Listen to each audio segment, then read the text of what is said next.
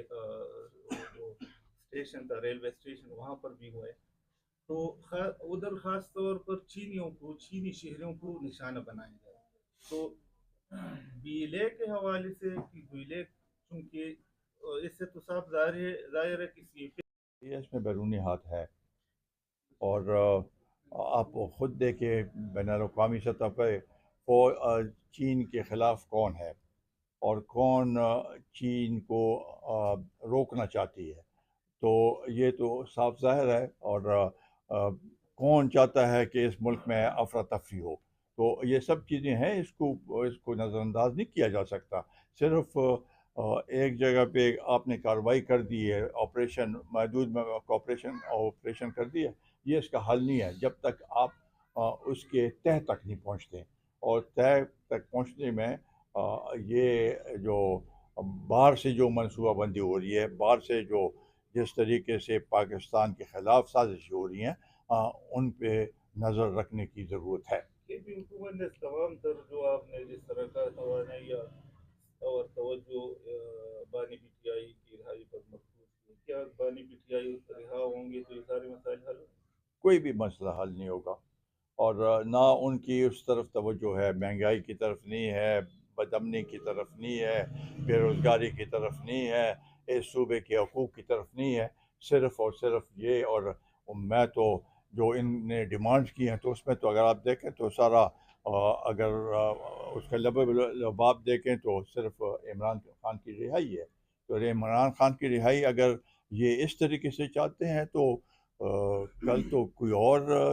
کسی اور پارٹی کے لیڈر اندر ہوگا، وہ بھی یہ سلسلہ شروع کریں گے. تو میرا خیال ہے کہ جہاں تک عدالتوں سے ان کو اب تک بہت سے اس میں ریلیف بھی مل گیا، تو اپنا کیس صحیح طریقے سے پیش کرے عدالت میں. وہی واحد طریقہ ہے اس کو جیل سے باہر باعزت طریقے سے نکلنے کا، وہی ایک طریقہ ہے.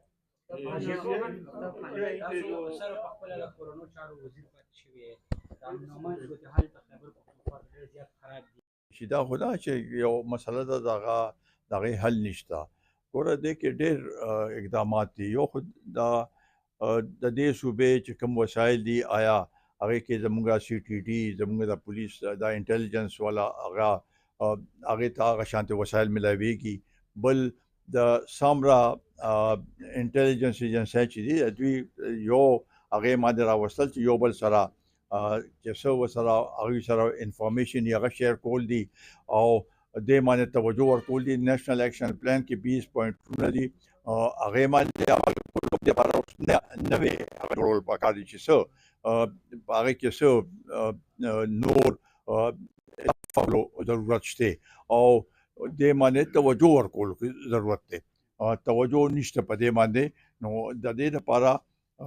په هر سطح باندې، په صوبې په سطح باندې، په مرکز په سطح باندې، په دې کې زما په خیال چې دا APC شو، دا APS واقعه شو، نو هغې دپاره آل پارټیز کانفرنس راغوستی شو، ټولو پارټو پکې خپل هغه ورکړو. اوسه پورې دا یو د دوی 8 میاشتې وشوې، یو آل پارټیز کانفرنس یې دې لپاره رانغوسته چې د ټولو پارټو په دې کې هغه وکړي، ځکه چې د پارټو تعاون نه بغیر هم نه کېږي، د عوامو تعاون نه بغیر هم نه کېږي. نو دا ټول څیزونه دا یو بل سره کوارډینیټ کول او په دې باندې عمل کول او یو لاره تعین کول چې بھئی په دې لاره باندې به مونږ ځو، هغه شی مونږ ته نه ښکاري. اچھا sir, D G I S P R نے کل جو بیان دیا تھا کوارٹ میں کہ صوبے کے عوام کا اس مسائل پر کوئی حق نہیں، اس کل اس پہ بات کی تھی. میرا خیال ہے کہ D G I S P R کو ایک تو سیاسی بیان دینے کی ضرورت کیا تھی، اور پھر یہ کہنا کہ یہ آپ کو جہیز میں ملا ہے، یہ تو بڑا ایسے مذاق ہی ہے کہ اس صوبے کے اور پشتونوں کے ساتھ مذاق ہے. اللہ تعالیٰ کی طرف سے سب کچھ اللہ تعالیٰ کی طرف سے دین ہے، لیکن یہ اس صوبے میں اگر اس صوبے کے وسائل ہیں تو اس پہ ہمارا حق ہے، اور یہ حق ہم اپنا حق جو ہے اس کے لیے ہر فورم پہ کوشش کریں گے کہ اپنا حق ہم لیں. یہ کہنا کہ جی آپ کا وہ نہیں ہے، جب ان کے وہ مختلف جگہوں میں جو ان کے جو منصوبے ہیں تو کیا ان کو بھی جو اس میں ملا ہے، یہ جو یہ باتیں کرتے ہیں، یہ میرا خیال ہے کہ بڑا غلط بیان ہے، اور اس کی ہم مذمت کرتے ہیں.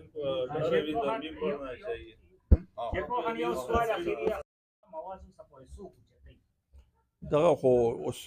ټوله مسله ده چې د کې چې کوم اپوزیشن دی په هلته هغه دلته حکومت کې دی، نو پکار دا دی چې د کې یو دا ټول سیاسي پارټۍ چې دي